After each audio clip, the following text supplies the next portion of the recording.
Maria.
Hi, everybody.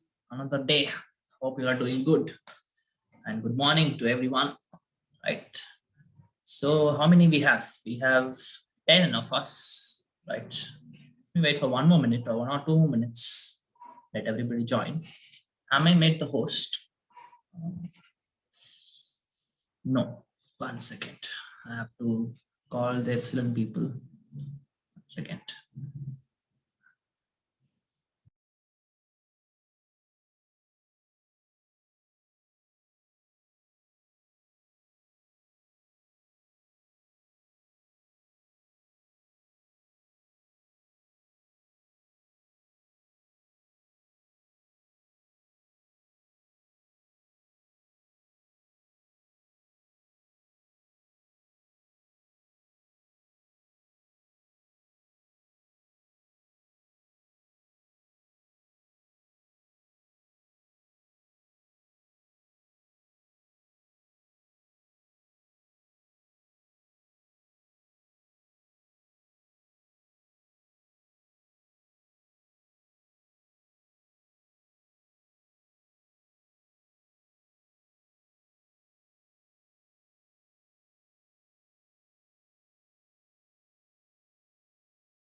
Okay, yes, now I made the host. And now I'll be able to share the screen and then we'll start.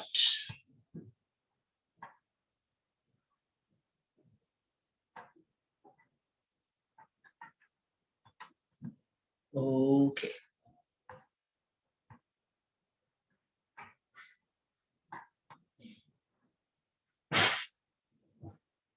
Yeah, I think before that, maybe we'll see. Hey, yesterday was okay, 31st. Okay, fine. Right. So we'll just have a quick recap of what we saw last class, people. We saw about this quantum mechanical model. Yeah.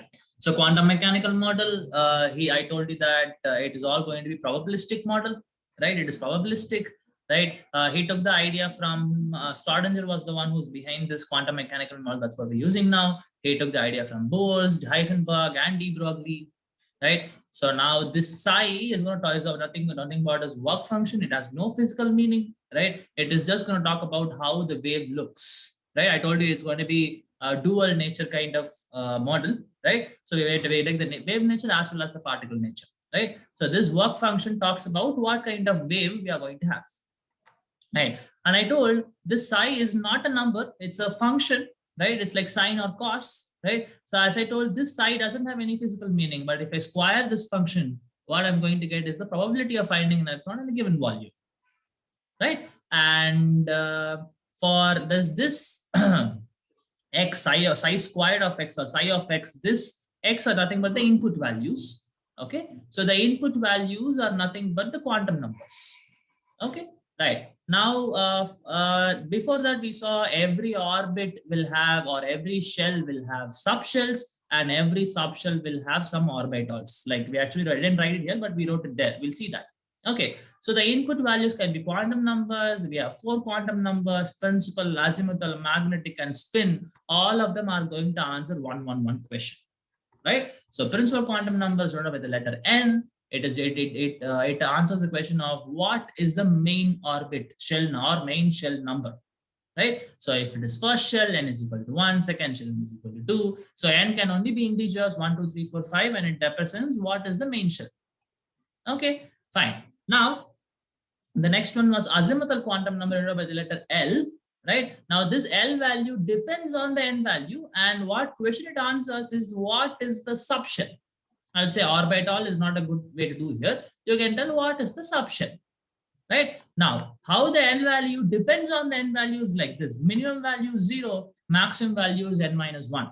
right? So you all know, like for n is equal to 1, L is equal to 0, for n is equal to 0 and 1, for n is equal to 3, 0, 1, 2, all these are the possibilities, right? Now I told you what these L is equal to 0, 1, 2, 3, 4 represents, right? L is equal to 0 represents the S subshell, P1 represents P subshell, 2 represents D, 3 represents F, 4 represents G, G we don't have, it's still this is going on, right? So all these things, 4 types of orbitals or subshells, S, P, D, F, and G, obviously, not so much, right? Now, I told you that K, that is the first shell, will have only S, second shell will have S and P, third will have SPD, fourth will have SPDF, and from that on, all the shells will have all the subshells, SPDF, right? Now, this comes from the N value, isn't it? Because for N is equal to 1, I have only one value of L is equal to 0. So first shell has only S subshell. When I go to 2, 0 and 1, 2 values are there. 0 corresponds to S, 1 corresponds to P. So 2S and 2P exist, right? 2S and 2P. Same way for 3, 3S, 3P, 3D, all these exist. For 4, it'll have 4P, 4S, 4P, 4D, and 4F. All these things are available, right? Okay. Now we have to understand what is the difference between your orbitals and the subshells, right? So for that, we need to understand what is this magnetic quantum number, right? So magnetic quantum number is noted by the letter M. It talks about what is the maximum number of electrons which can be placed in a subshell, right? So we know that S can have a maximum of 2, P can have a maximum of 3, D can have a maximum of 10, F can have a maximum of 14, right? Okay, now, or in other words, it also tells me how many orbitals are there in every subshell, right? Orbital, nothing in the box. How many boxes can you have in a particular subshell, right? So S, now how the value looks, right? Yeah, and what you have to understand is each and every orbital or each and every box can have 2 electrons. Okay, so whatever be the number of orbitals, twice will be the number of electrons which can be placed. If I have only one orbital, like for example S, I can have only 2 electrons because one box can have only 2 electrons. P has 3 boxes, so 6 electrons. D has 5 boxes, so 10 electrons, like that.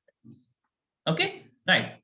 So now how these values are decided, right, is based on this M. M value depends on L. How it depends? Minimum value is minus L, maximum value is plus L, right? So now it is not about the value of M, it is about how many values you have, right? So now you see for L is equal to 0, M, the only value possible for M is 0, right? That means S can have only one orbital, that means 2 electrons.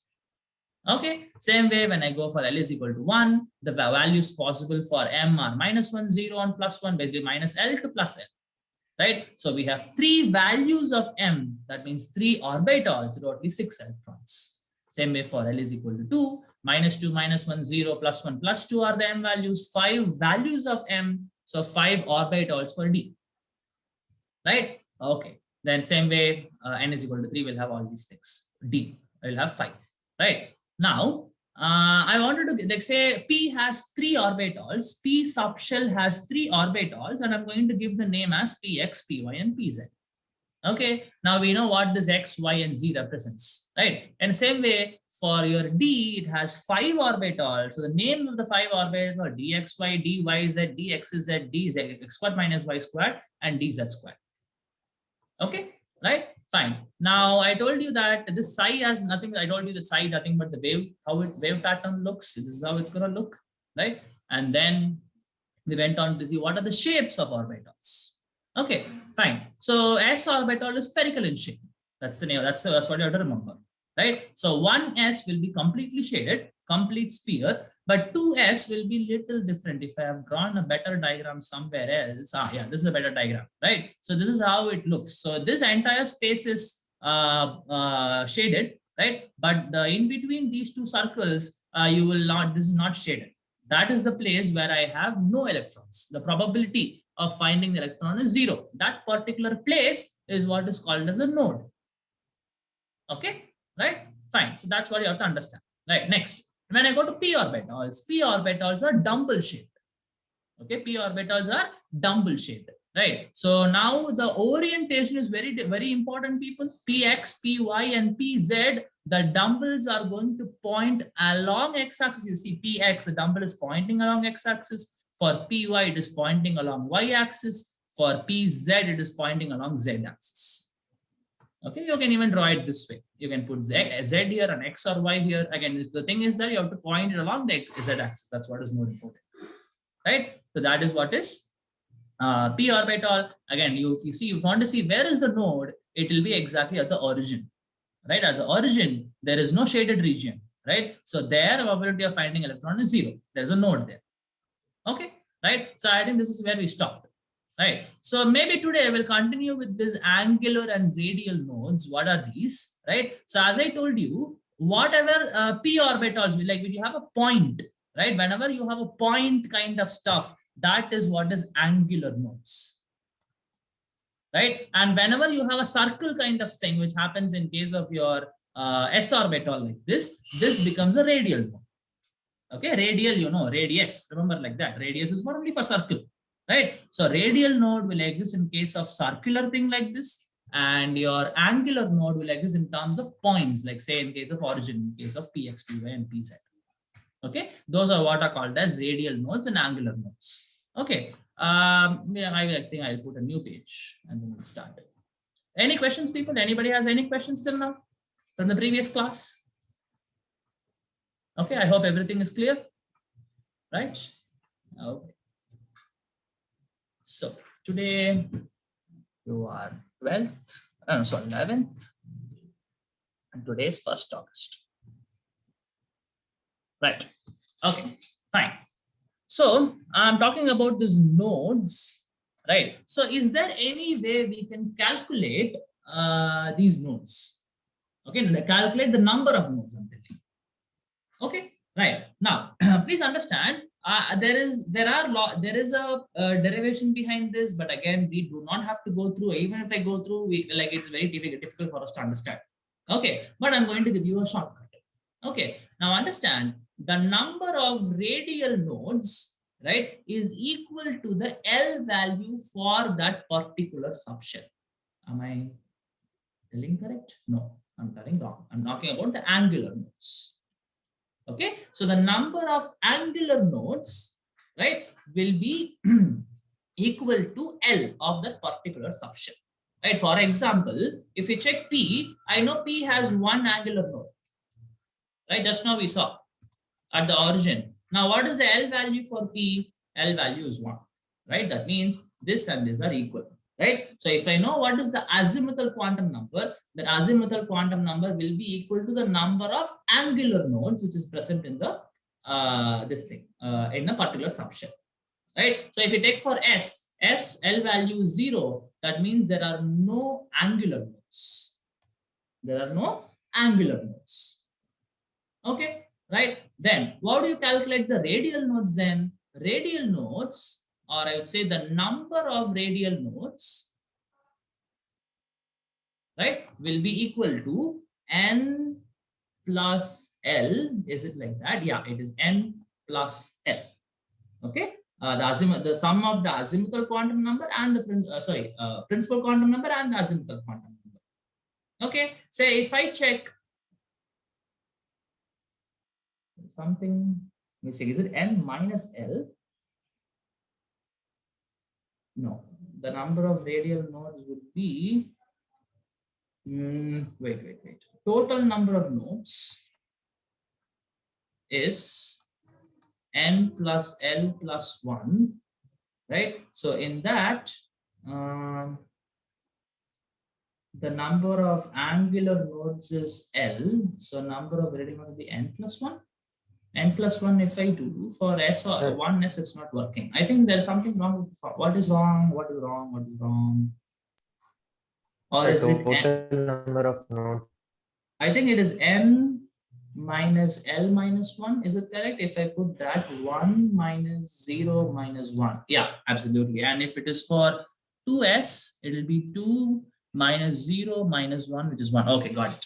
Right? So remember, number of radial So total number of nodes is N minus 1. Total number of nodes is N minus 1. Okay, anyways, doesn't matter. So number of radial nodes is n minus L minus 1. Okay, number of angular nodes is L, number of radial nodes is n minus L minus 1. Okay, right. So we'll check whether it works or not. Say I'll take for 1s, one has a 0 radial nodes. It doesn't have any radial node. Right. So let me substitute the formula for 1s, n is equal to 1, L is equal to 0 because that's orbital and the first shell. Right. So if I put it in the formula, 1 minus 0 minus 1 will become 0. Say if we check for 2s, now it will be again n minus L minus sir? 1. Yeah, tell me. Sir, but s orbital has one radial node, right? 1s orbital has no node. Like if you remember, it is a complete sphere, 1s. 2s will have like this. In the shaded region, I have a 2s orbital will have one radial node. 1s doesn't have. Understood? Sir, could you repeat how, sir? Okay, if you look at the previous this thing, I think you'll something is there in the chat. What happened? Sir, it is n minus L minus correct. Yes, that's the correct formula, Raghav. Yeah. So if I can go to the previous one, where is it? Right. So here only. Okay, now look at this. This is 1s, complete sphere. Okay, completely shaded. But if you look at 2s, this is how it looks. 2s, one sphere. I mean, one circle, another circle. So in between these two circles, there is no electron. That is what we call it as radial node. 1s doesn't have, but 2s has one radial node. 3s will be like this. 3s, if you check, 3s will be like this. Okay, so 1, 2. Again, this entire region is shaded. Are you able to understand, Kana? Is it okay? Sir, then in the third subshell, where is the electron present? In the third subshell, you are talking 3s. Yes, sir. 3s electron will be present inside this, whatever I'm shading there. Sir, then isn't that 1s? 1s, see, 1s will be only one sphere, that's it, entirely shaded. But you have extra circles, right? When you go for 2s and 3s, obviously the shapes are different. Like if only this is here, then it is 1s. But if I have two more circles, obviously it is not 1s, it is 3s now. Yes, are you able to get the point? Yes, sir. Okay, good, right. Okay, so moving on.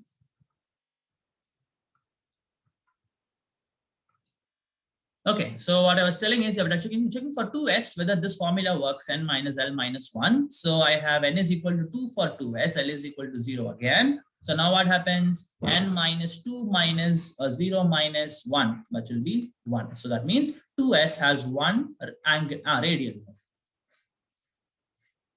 Okay, so like this you can easily calculate. Remember that radial number of angular nodes is equal to L and number of radial nodes is n minus L minus 1.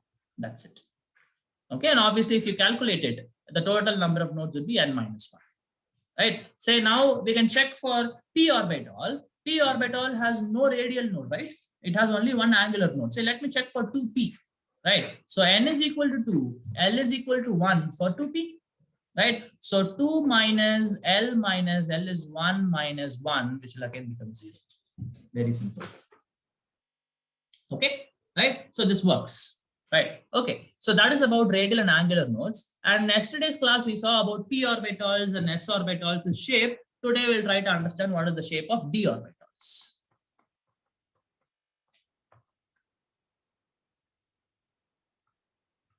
One second, guys. Sir, then 3p will have one radial node. One moment. Just give me a moment.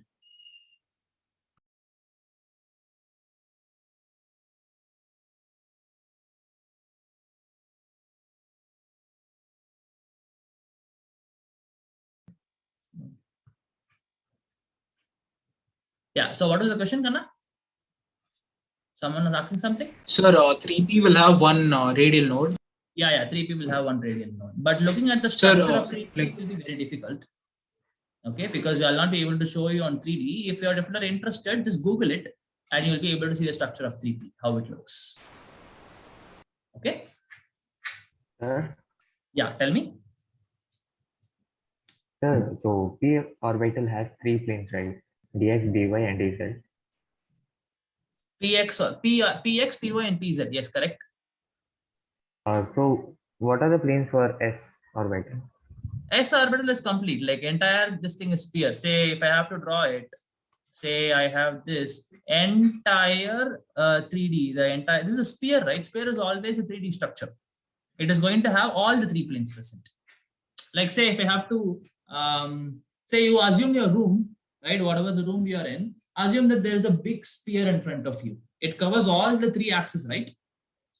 A ball, if Yes, you sir. consider, right? That's the exact shape of S orbital. Sir, so all the orbitals will have three axes. All the orbitals will have? Three axes. Yeah, all the orbitals will have three axes, but how much it is, say how much of the portion is with particular axis will be different. For S orbital, it is equally distributed among all the three axes, but for Px, most of it will be X axis. For Py, it will be most of it will be in the Y axis. It's not like none of it will be in, say for Px, it's not like no part will be in X and Y and Z axis, but I can say that most of the part will be in X-axis and very little part will be in Z and Y-axis. Okay, sir. So the center of the sphere will lie in the origin. Exactly. Center of the sphere will always lie in the origin. Obviously. Yeah. Okay, fine. So now we'll concentrate on d orbitals, how the shape looks. Okay, fine. So we'll start with dxy. Right. Now, first, okay, before we move on to this, what you have to understand is most out of the 5 d orbitals, 4 of the d orbitals will have double dumbbell shaped. Double dumbbell shaped. Okay, right? And the p orbitals are dumbbell shaped, d orbitals are double dumbbell shaped. Okay, and only 4 of them, dz squared alone is going to have a different shape. We'll see that. How is it? Okay, all the other 4, that is dxy, dyz, dzx, and dx² minus y squared, all of them will have this double dumbbell shape. Dz squared alone will have a little different shape. We'll see what is that. Okay, fine. So starting with dxy. Okay, now this is how it is going to look. Okay, now this is my y-axis, this is my x-axis. Okay, now I'm going to have double dumbbell, 1 dumbbell. Oopsie, so bad diagram, so bad diagram. Okay. Okay, something like this, guys. So I mean, I'll draw it properly. 1 second. Wait. Okay. This is the main reason why I did not take biology. I really suck at okay, a better diagram, right? This is my y-axis, this is my x-axis. Okay, so this is how dxy looks. This is a double dumbbell. Okay, so what you have to understand is all the 4 lobes, you have 4 lobes here, 1, 2, 3, 4, right? All the 4 lobes are pointed in between the axis. In between the axis. Axis means basically x and y axis. That's what you have to understand. Sir, so nothing will lie in the Z axis? No, nothing will lie in the Z axis. Correct. Yes. Okay. And obviously, you see that again at the origin, I have an angular node. Right? At the origin, I have an angular node. Or say similar to my p orbital. Okay. So that is my dxy. Okay. Now, if I go to dyz, right? Now that is also going to be very, very similar to my dxy, but only that the axis will change. Say this is my z axis, this is my y axis, or this is my y axis, this is my z axis, whatever it is. Okay, same way I will draw. Okay, just like that. Very, very same. Exactly similar to the previous one, only that the axis is different. Okay, that is my dyz. Again, it has a radial, angular node at the center of the origin. Right? Say now if I go for dzx, again, I think you'll be able to predict now how the shape is going to be. Right? This is my x-axis. This is my z-axis now. Right? Again, a double shape. Okay? Right? So that's how dzx. Yeah, tell me. So will both the dumbbells be equal length and size? What I say?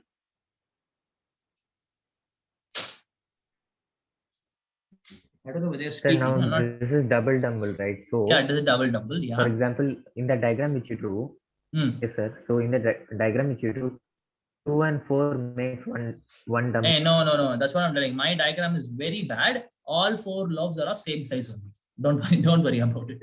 Okay. So, Yeah. My diagram is bad. Okay. All 4 lobes are same shape. No, same size. Don't worry about it. Okay. This is my bad. Right. Okay. That's about dxy, dyz, and dzx. Like all of them are double shape, and all of them, the lobes are pointing in between the axis. And all from the difference between all of them is only the axis, which axis they point in between. That's the only difference here. Okay. Right. Now, when I go to dx squared minus y squared, this is also a double shaped, but there'll be a subtle difference here. Now I'll draw the shape, then you'll understand. Okay, this is my x-axis, y-axis. Now what will you see is that the lobes are pointing along the axis. Lobes pointing along the axis. In the sense that along this line, along the axis line. Right? But the other 3 which you saw are between x and y, between x and z, between y and z, like that. But here you see it is pointed along x-axis and pointed along y-axis.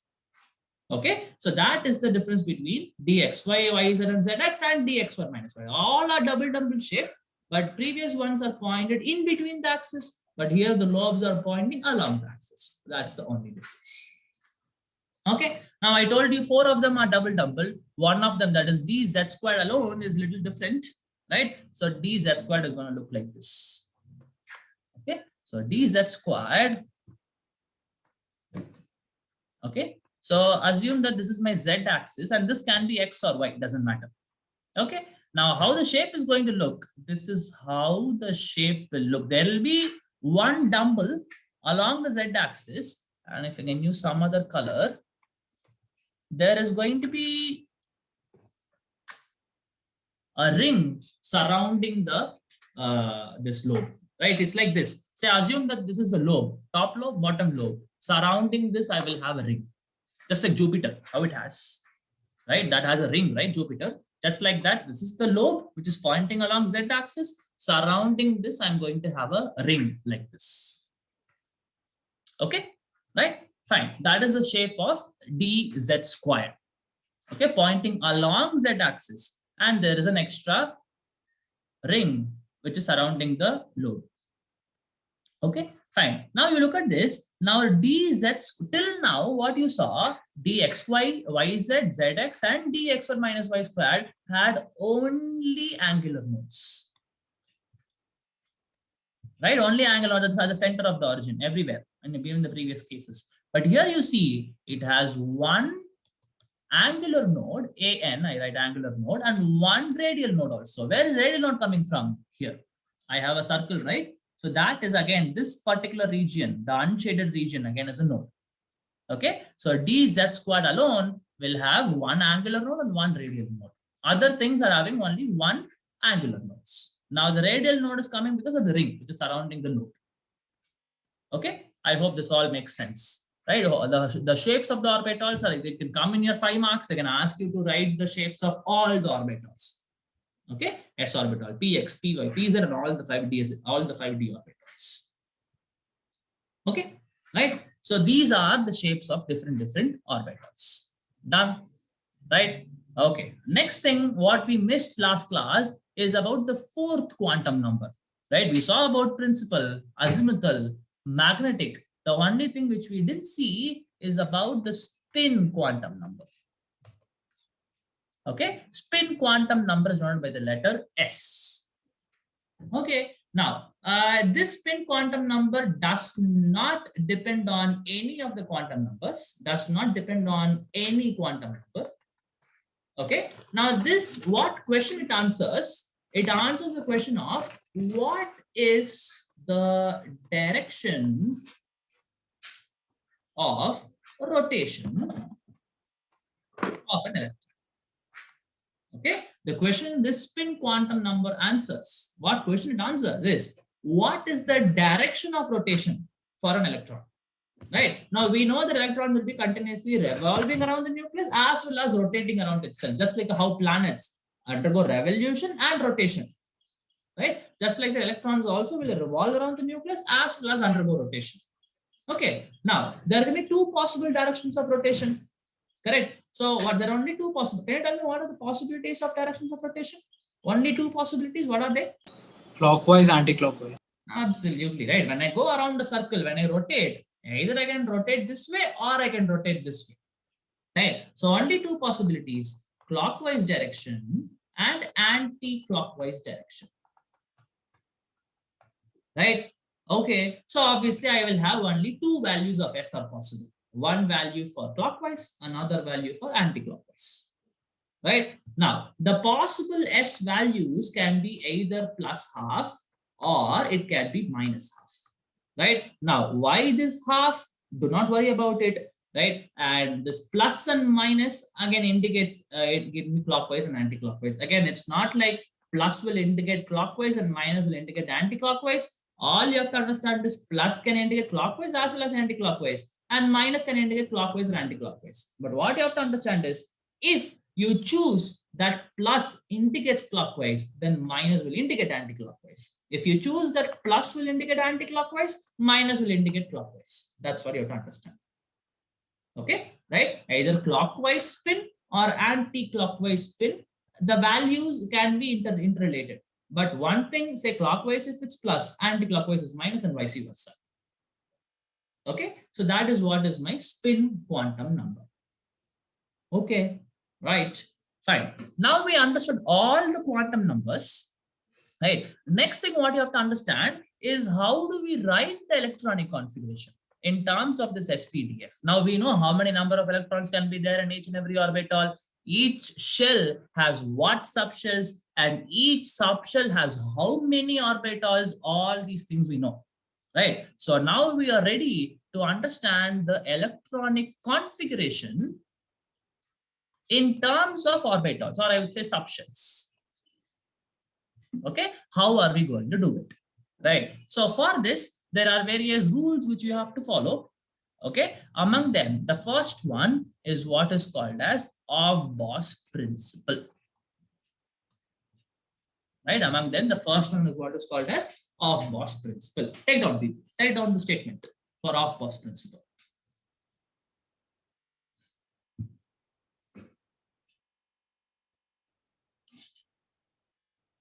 Right. The filling of electrons in subshells or orbitals, the filling of electrons in subshells or orbitals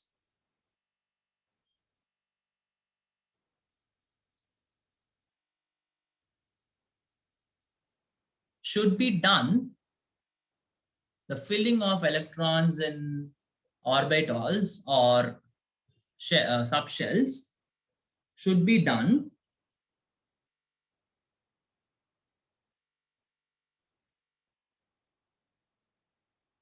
how do I put it? Should be done in such a way that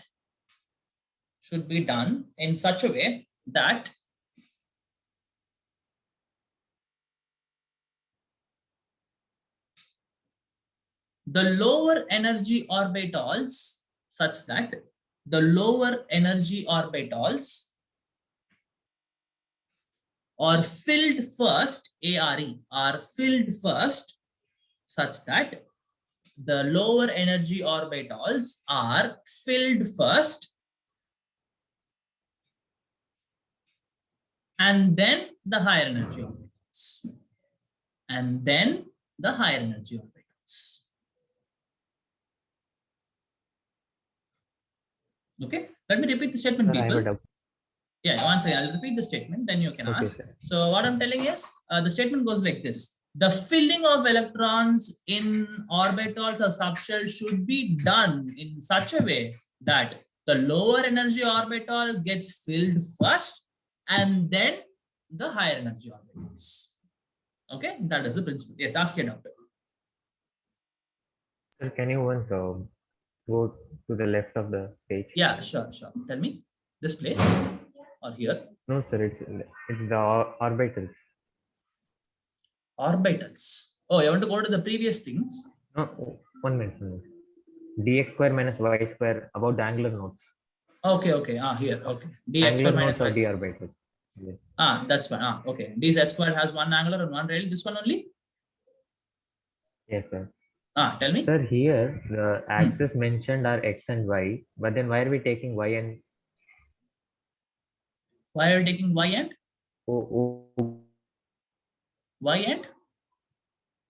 Sir. Your voice is little breaking. That's why I'm not able to understand. What is it? Like that. Sorry, sir. No, No, sir, I no, think sir, I the got entire it. voice is breaking. Can you put it in the chat box? I can see it in the chat box. Missed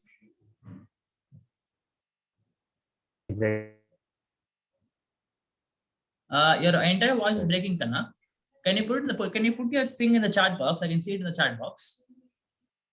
Your voice is breaking.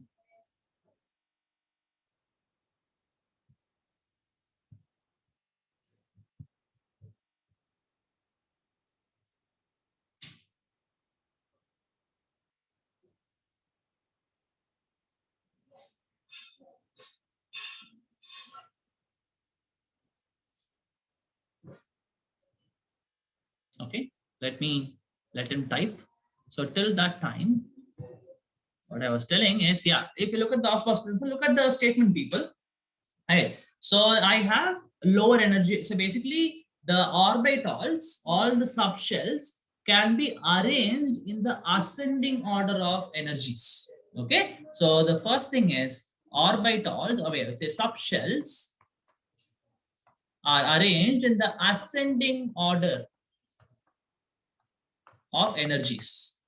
Okay. Now, if you arrange them, right, say first orbital, second orbital, third orbital, fourth orbital, this is having low energy, this is having higher energy. Okay. So what they are telling is you have to fill the electrons first in the lower energy orbital, and then only you have to go for higher energy orbital.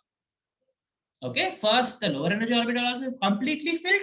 Then you go for the higher energy orbital. Then you go for the next higher energy. Then you go for the next higher energy. That is what my Aufbau's principle says. Okay, the chat come. Let me check. No. Okay, fine. Cool. So that's what you have to understand, right? The lower energy orbitals has to be filled first, and then consecutively you go for higher energy, higher energy, higher energy. That is what you have to do. That's what Aufbau's principle says. Now, how do we arrange them? How do I know which orbital has lesser energy, which orbital has higher energy? For that, I am going to give you this. Right. Understand the energy of any subshell, right, is directly proportional to the n plus L value. Okay, the more and more n plus L value, more and more will be the energy. Okay, but for some cases, you will find that two orbitals will have same n plus L. If n plus L is same for two orbitals, then what you have to do is that then the energy is directly proportional to the n value alone.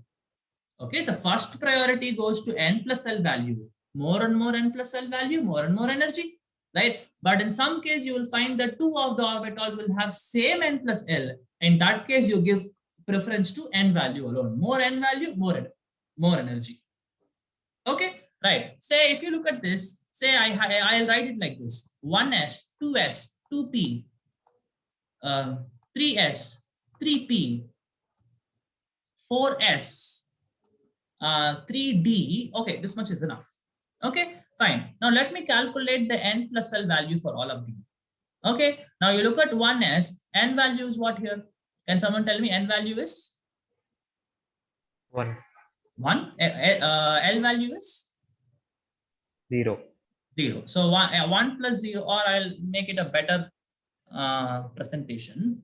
So let me write n, L, and n plus L. Okay, so I know for this is s orbital, n value is 0. Sorry, n value is 1. So because of the first shell, L value is 0, n plus value is 1. Okay, same way for 2s, n value is 2, L value is 0, n plus value is 2. For 2p, n value is 2, L value is 1, so n plus L value is 3. For 3s, third shell, s is equal to n is equal to 0, and 3. For 3p, n is equal to 3, L is equal to 1, total 4. For 4s, n is equal to 4, L is equal to 0, totally 4. For 3d, 3 as the n value, L is 2. Now this becomes 5. Okay, now look at this. This is like say 1, 2, right? Obviously 2s has more energy than 1s because the n plus L value of 2s is greater than 1s, right? Now same way 2p has higher energy than 2s because the n plus L value for 2p is 3, right? So this still isn't okay, like it's keep on increasing. So this is the order in which energy increases. Okay, now you see 2p and 3s. 2p and 3s are having same n plus L value, 3 and 3. Then what I have to do? I have to look at the n value. Now n value of 2p is 2, n value of 3s is 3. So obviously 3s will have greater energy, right? Same way, now next 3p has 4, so 3 and 4 no problem. Now you look at 4s, right? Now 4s and 3p, 3p is having n plus L value as 4. 3 plus 1 is 4. Now 4s is having 4, again 4 plus 0. Now what I have to do again? I have to look for the n value, more energy. So 4s will have more energy than 3p. Right? Next comes your 3d. Right? Now for 3d, n value is 2, n value is 3, L value is 2, so it becomes 5. Right? Now generally, you know what happens is if you miss the of course principle, what will you write like this? You will write ulta. Is it not? Because this 3d comes under third subshell. Even though this fourth is in the next shell, but electron has to be filled here first, then only you should go to 3d. Okay, I hope this all makes sense, right? Very, very simple. Look at the n plus L value. More and more n plus L value, more and more energy. If you find two of the orbitals are having same n plus L value, then look for the n value. More n value, more energy. Very, very simple. Okay, right? Now, this is the order, whatever the order which I wrote here, this is the order you will follow for filling the electron, in the sense that first you will fill electron in 2s, then you will go to 1s, then you will go to 2s, then 2p, 3s, 3p, 4s, 3d, then you continue after that. Okay, then if you want, actually it will be 5s is what will be there. Right? How 5s will come? You can see n value is 5, L value is 0, so 5. Next will be, so both of them are having same n plus L value, but 5s is having an n value of 5, so that will have higher energy. So like that it keeps on going. Okay, so this order you have to remember, like you don't have to remember, like, but for just for a few times you have to remember this. Okay, but eventually it will become practice because you will be using this entire thing 1,000 times. Entire chemistry you will be using this. Okay, so initially it will be difficult, but it's very simple to understand. Okay, so whenever you have doubts, like, okay, this should come or that should come, go for the logic. N plus L and N and L. Same N plus L, higher energy, same N, same N plus L, then go for the higher N value. Very, very simple. Okay, so this is the order in which I will be filling the electrons. Okay, so the first 1s should be filled, then only you go for 2s. After 2s is completely filled, then you go for 2p. Then 2p is completely filled, then only you go for 3s. Okay, completely filled means what? You should first, I know S can have a maximum of 2 electrons, right? So you should put 2 electrons. If I want to write the configuration, say for example, for lithium, I want to write lithium atomic number is 3, right? Say 1s, 2s, or whatever the orbitals are there. So 1s can have a maximum of 2 electrons, right? So now you have to put the 2 electrons fully into 1s.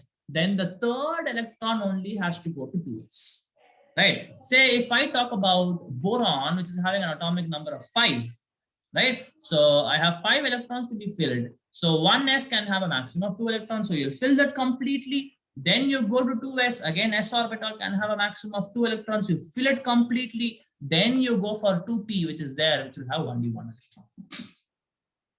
Okay, so this is how you fill. We'll solve more problems on this, don't worry. I'm just giving you an introduction now. Okay, I hope everything is clear. Right?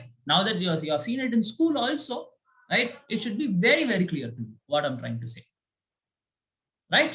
Okay, so that's about off-box principle. Lesser, like lower energy is filled first, then you go for the higher energy, next higher energy, next higher energy. That is what off-box principle says, right? Okay, now next one is Pauli's exclusion principle. Okay, Pauli's exclusion principle. Okay, right. Take on the statement.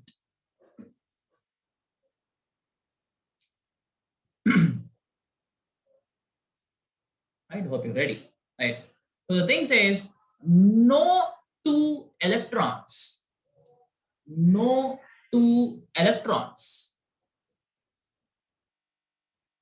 can have all the four quantum numbers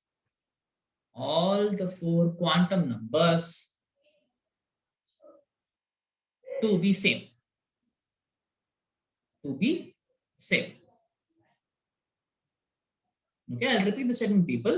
No two electron can have all the four quantum numbers to be same. Right? That means what? For every electron, it's like your address and my address are not same, right? So like that, every electron has its own address, in the sense that, say, even though we live in the same state, we live in the same street, we live in the same whatever, but still our house numbers are different, right? Just like that, electrons are also going to work in the same way. We will check it out. Okay, so what I'm trying to understand is, say, assume that I have 1s2. So I'm talking about helium. Okay, helium has atomic number of 2, so it will have a configuration of 1s2. Very simple, right? Okay, now these two electrons, now look at this. For these two electrons, what is the n value here? N value is 1. For both these electrons, L value is 0 because they're an s orbital. Right, now if you look at m value is also 0 because m value is from minus L to plus L. Right, the only possible value is 0. So for both the electrons, all these three are same, right? But if I look at the spin quantum number, one of the electron will have minus half and the other one will have plus half. Because if one of the electron is rotating in clockwise, the other electron can also, it has to rotate on the anti-clockwise direction. Right, so that is why when I write in the box, this is my 1s. Okay, now I write the electron like this. I write one electron like this. This means clockwise spin. Okay, when I put a half arrow upward, this is a half arrow. Okay, half arrow upward is clockwise. Right, half arrow downwards is my anti-clockwise direction spin. Okay, so now look at this. One electron will have clockwise spin, the other electron will have anti-clockwise spin. Okay, so even though the first three, the same orbital, same shell, same everywhere is same, n value same, L value same, m value same, but see, the s value will be completely different.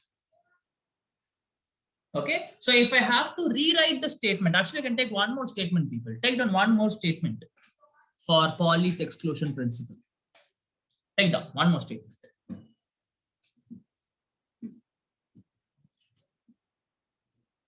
Two electrons present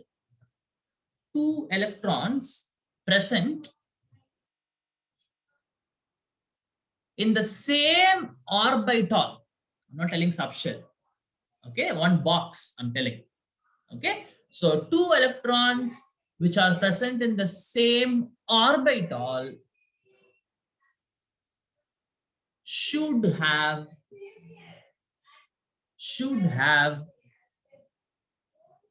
opposite spins. Should have opposite spins. Okay, I think we understand. If two electrons are there in the same orbital, one of them will have clockwise spin, the other should have anti-clockwise spin. That is what we mean by opposite spins.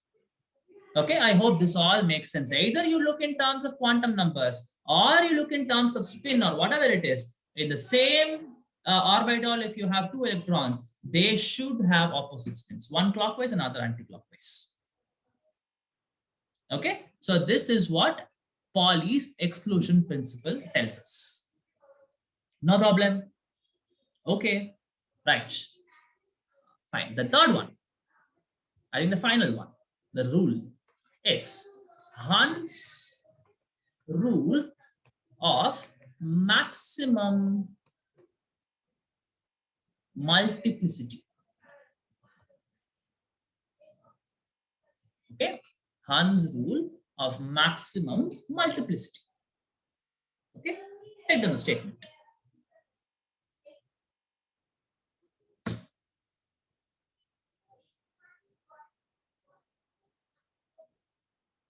Hey, is there any background noise coming to you? Are you able to hear anything? Nothing, sir. Okay, cool. Then it's fine because people are talking nearby. If you're not able to hear, wonderful. Right. Okay, take down the statement, people. When electrons are filled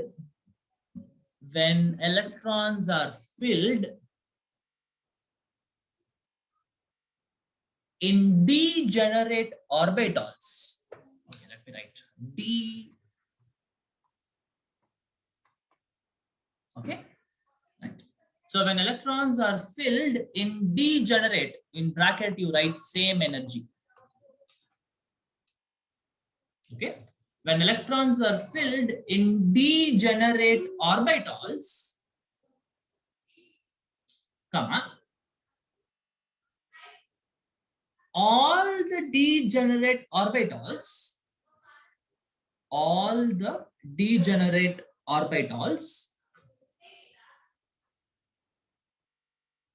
should be singly filled first. All the degenerate orbitals should be singly, right? Singly filled first, and then only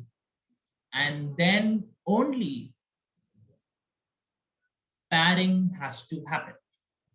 And then only pairing has to happen. Okay, right. I'll repeat the statement, people.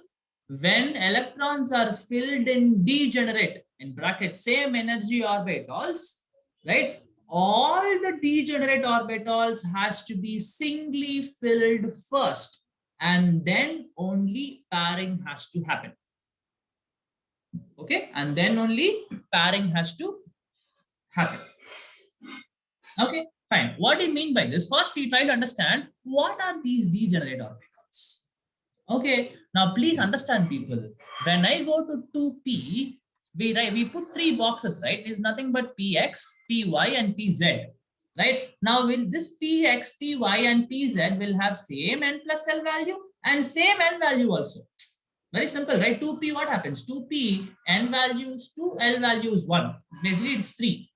Total n plus l value is 3.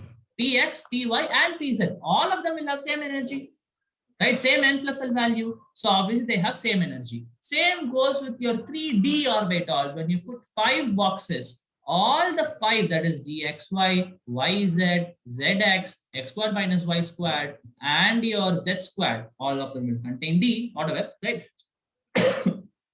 Excuse me. So all of them will have same energy, right? Okay, so whenever you are filling electrons into these degenerate orbitals, what you have to do is first, say, assume that I have 2p3. Okay, you should make sure that each and every degenerate orbital is singly filled first. 1, 2, 3. This is how you must fill. Then say if you have 2p4, then pairing has to happen. Okay, I will understand. Okay, say now again I repeat. Sir, then what about 2p or 2? Great. Okay, fine. Okay, we'll write everything. Say 2p1. I write like this. Okay, 2p2. If it comes, I should write like this. 2p3. If I write, it should come like this. 2p4 should be like this, singly filling, then the pairing starts. See, till now you are filling only in the orbital and you're singly filling them. Once all the orbitals are singly filled, all the degenerate orbitals singly filled, then the pairing has to happen. Say a fourth electron goes in the first px. Right? Sir. 1 second. So 2p5 will have something like this. So first put the electron, singly put it, then you put the second, fourth electron, fifth electron like this. Yes, what was the question? Sir, for 2p3, we can also make all the 3 electrons in anti-clockwise direction. Yeah, no problem. That's one. Absolutely accepted, right? You can even put like this. No issues at all. Then the pairing, when you put the fourth electron, it has to come like this. That's it. Okay, sir. Right?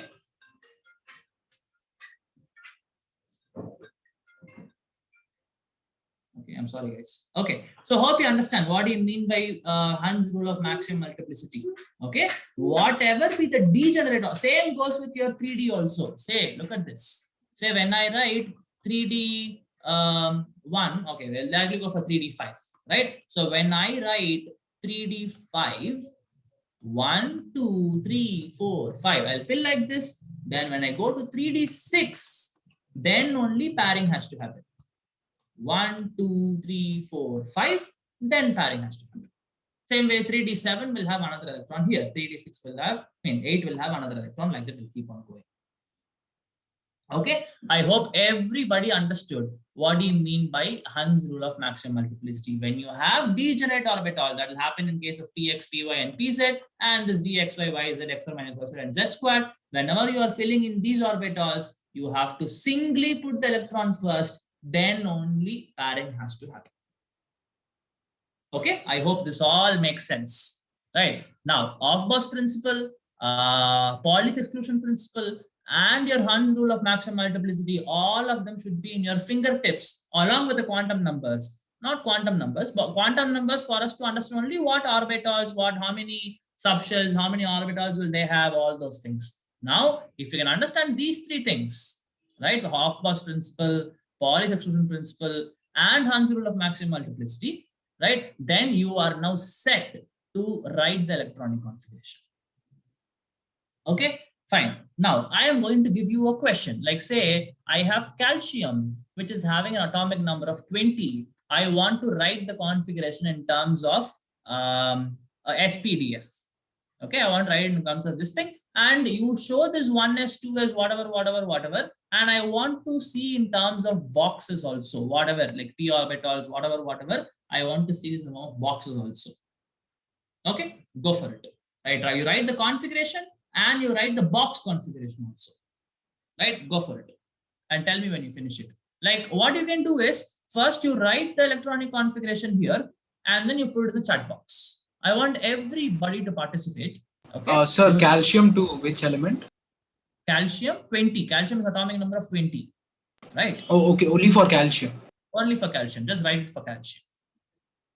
Okay. Write the electronic configuration and put it in the chat box. Right. I will look in the chat box. I want everybody to participate. Not even one student should be sitting idle. I am looking at the chat box now.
So should we mention the electronic configuration? Yes, that's why you have to put it in the chat box. Write the electronic configuration, put it in the chat box. Okay, I'm started getting answers. Okay, okay, nice, nice. Come on, everybody. Yeah, you don't have to put the power symbol. Like you don't have to type so much and on. Just write 1s2, 2s2 like that. No problem. Okay, okay. Suprajit, where is 2p in your answer? Oh, sorry, sir, I missed that. Yeah.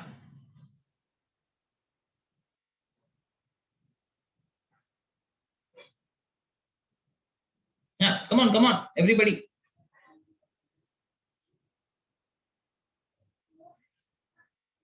Okay, okay.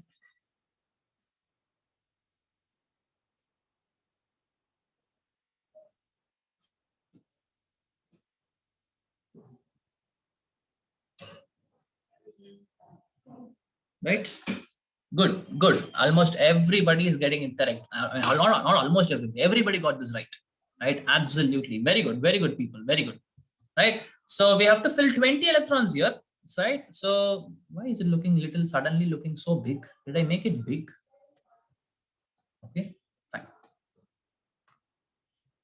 Okay, so calcium atomic number 20. Let me write the electronic configuration. It will be 1s2, 2s2, 2p6, 3s2, 3p6, 4s2. Right? Very simple. Like if I now write the box things, say for 1s, no problem, directly put 2 electrons, 2 opposite spins, very important.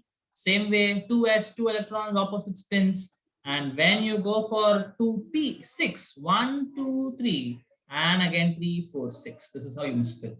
Right? So for 3s, again no problem. Again for 3p, 1, 2, 3, 4, 5, 6. Again for 4s, I'll write here, or 2 electrons like this, totally 20. Okay, right? Very simple. I think everybody is catching up very easily. Maybe we'll just take one more example, right? Say, I want to do for phosphorus. Phosphorus is having atomic number, oh God, I forgot. Phosphorus atomic number, people, anybody knows? Phosphorus? Okay. 15. 15. Okay, thank you so much. Yeah. Okay, can you do this? Phosphorus atomic number 15. Same way you do the electronic configuration, put in the chat box. And most importantly, I need to know what is the box configuration. Like how do you write it in the boxes? More importantly. Okay, go on. You can go. Put in the chat box. I'm looking at the chat box. Okay. Raghav.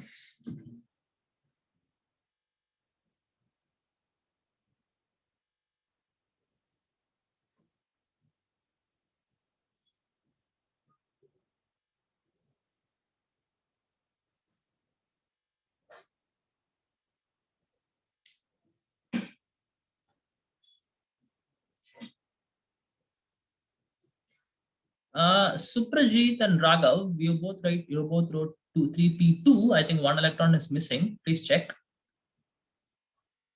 Okay, he corrected. Suprajit corrected.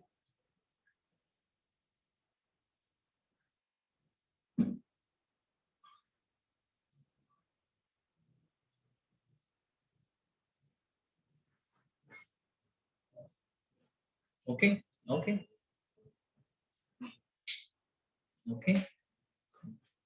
Ganesh, Vaishnavi, Navya. Yes, correct. Everything is correct. Okay, I think everybody got it. Most importantly, right? So the electronic configuration is very simple. 1s2, 2s2, 2p6. I'm sorry, 3s2, 3p3. Right? But you have to be very careful when you go to 3p3 alone, because you have to follow Hund's rule. It should alone be like this. If you have gotten this right, other things are very easy. Right? If you've gotten this right, very good. Super. Okay. Most of you would have gotten it right because you have been doing this for a long time. Right? Very simple. Okay. Right. Cool. Then now what we'll do is we will do some problems regarding your quantum numbers. Okay. And then we'll wind up the class. textbook here. Right.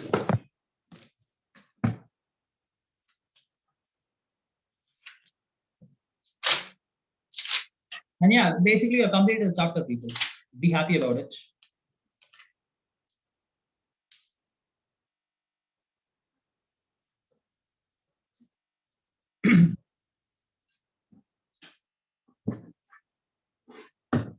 Okay, I'm going to give you a question like this. I'm giving you 4 options. A, basically I have, sorry, N, L, M, and S. Okay.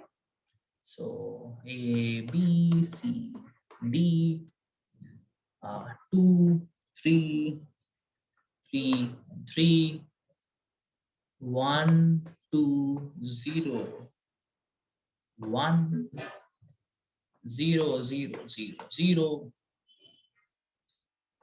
plus half, plus half, plus half, and minus half. Okay, right? Just take this down. Take it on the table. Basically, I have 4 options, 4 different set of quantum numbers. I'll tell you what the question is. Please take down this first.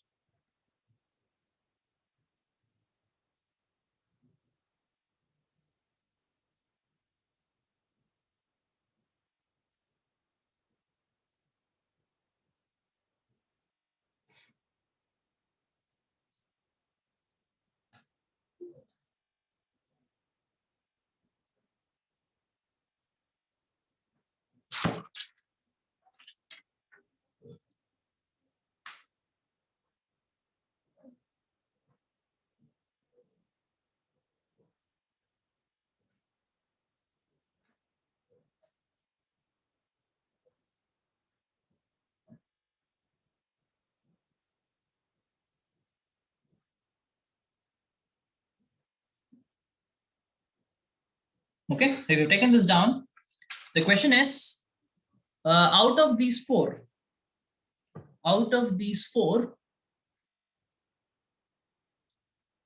which can be, out of these 4 sets of quantum numbers, obviously, out of these 4 sets of quantum numbers,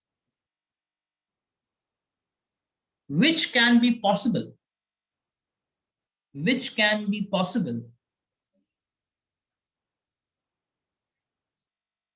for, which can be possible for an unpaired electron, for an unpaired electron in phosphorus.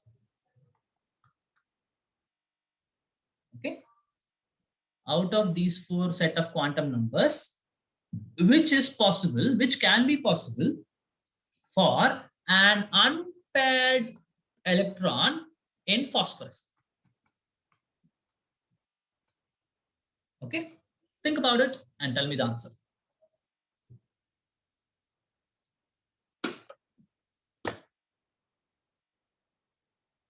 Sir, is it option D? Option D. Okay, we'll check. I'm not sure. D for dog. Understood. So it will be 3p3, 3, 1, 0. Yeah, it should be. I think D is the answer.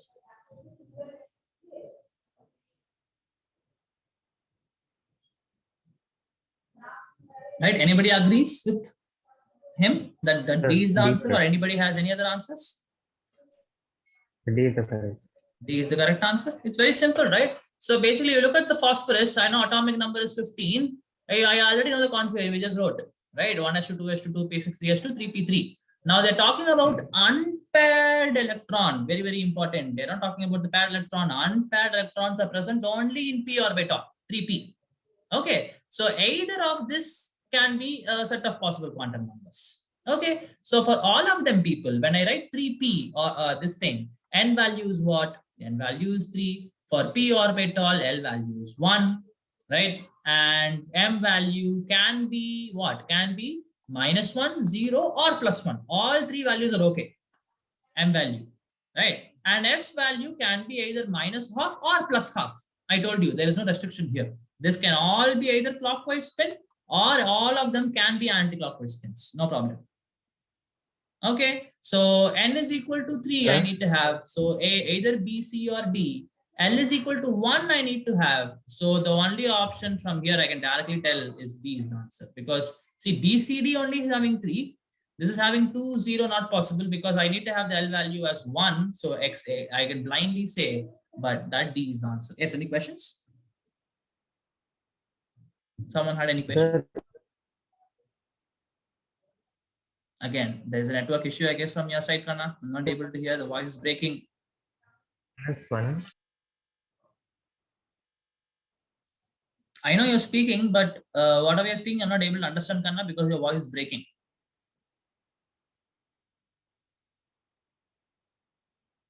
Okay, fine. Cool. Maybe we'll go to the next question.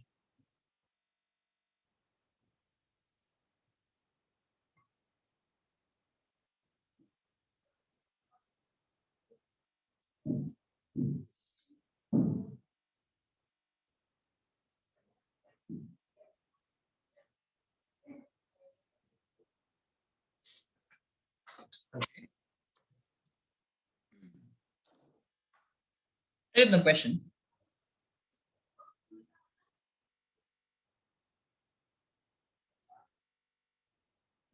For chromium, Cr, atomic number 24.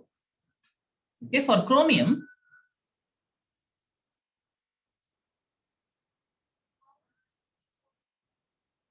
find the number of electrons. Find the number of electrons. Find the number of electrons with L is equal to 1. So one answer you will get. And I want to know what is the number of electrons with L is equal to 2. Okay. So for chromium atomic number 24, how many electrons have L is equal to 1 and how many electrons have L is equal to 2? That's what I need to understand. Go for it. Tell me the answer.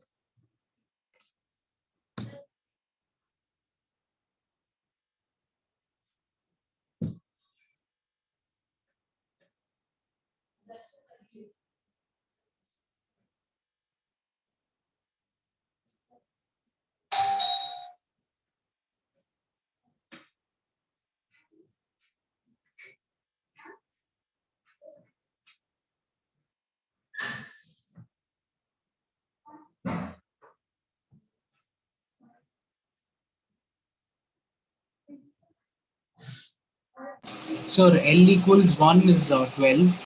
12 and L equals 2 is 5. 4, sir. 4 or 5. Okay, fine.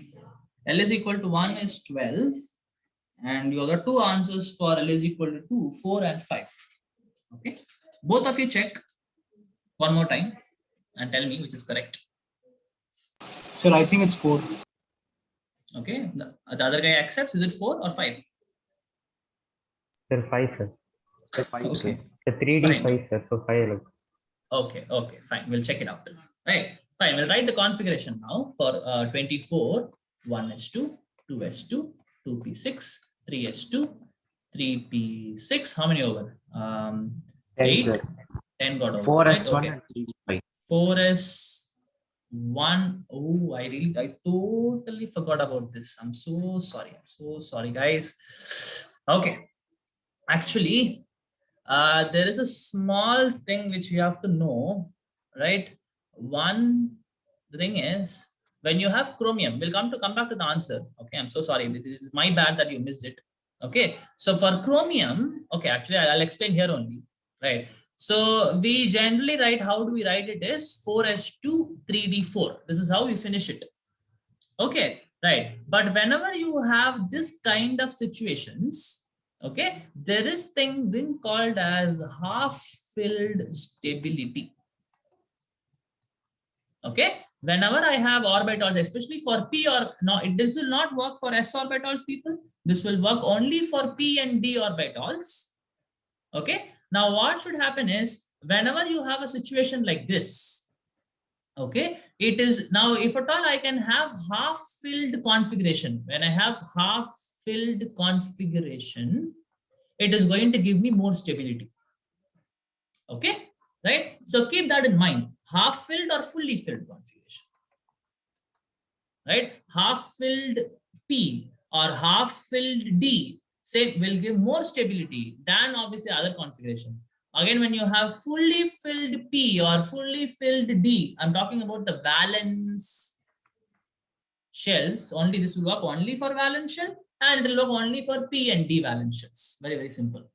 Okay, so when you have half-filled configuration, that is, say, when you have P3, right, or say when you have D5, it can be 3D5 or 4D5 or whatever it is. Okay, so whenever you have this kind of configuration, it is going to be more stable than to have 3D4 or something like that. Okay, same way, instead of when I have D10 configuration, that is completely filled, fully filled configuration, that is also going to be what is that, full complete, I mean, more stability is going to be there. Okay, so in order for this to have more stability, this is what we expect the configuration to be, right? But the actual configuration will be 1s2, 2s2, 2p6, 3s2, 3p6. Now, if I have half-filled balance, stability is very, half-filled configuration, it is very stable. So we write the configuration as 4s1, 3d5. Okay, this is an important point which I forgot. Okay, so whenever you find these kind of situation, this will happen only for two of the elements, people. Only two elements have this. One is chromium. Okay, the other one is copper. Right, copper has an atomic number of 29. Yeah, correct. Okay, so if you write the configuration here, see, hope you understood the difference here. 4s2, 3d4, less stable. But if I write it as 4s1, 3d5, this 3d5 brings in stability.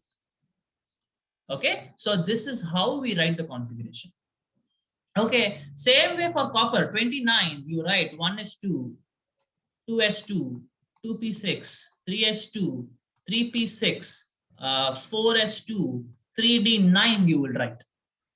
Okay, 29. If you count it, will be 29. But again, this will be different because if I have fully filled configuration, it is preferred for me. So everything else is same. But when it comes to this, I write 4 as 1, 3d10. Okay, 4 as, instead of writing 4 as 2, 3d9, which is not stable, if I write 4 as 1, 3d10, it is more stable. Okay, so this is my bad, which I forgot to tell. Very important point. This will work only for chromium and copper, nothing else. Everything else is okay. Okay, please be very careful with this.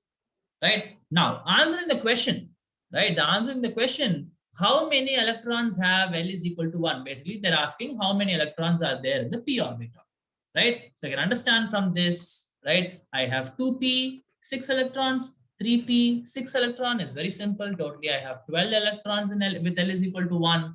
Now, when I go to L is equal to 2, they're asking how many electrons are there in d orbital. Now, so someone said 3d4. It is not their mistake. It is my mistake. Okay, but the actual answer is 3d5, right? Because this is how we write the configuration.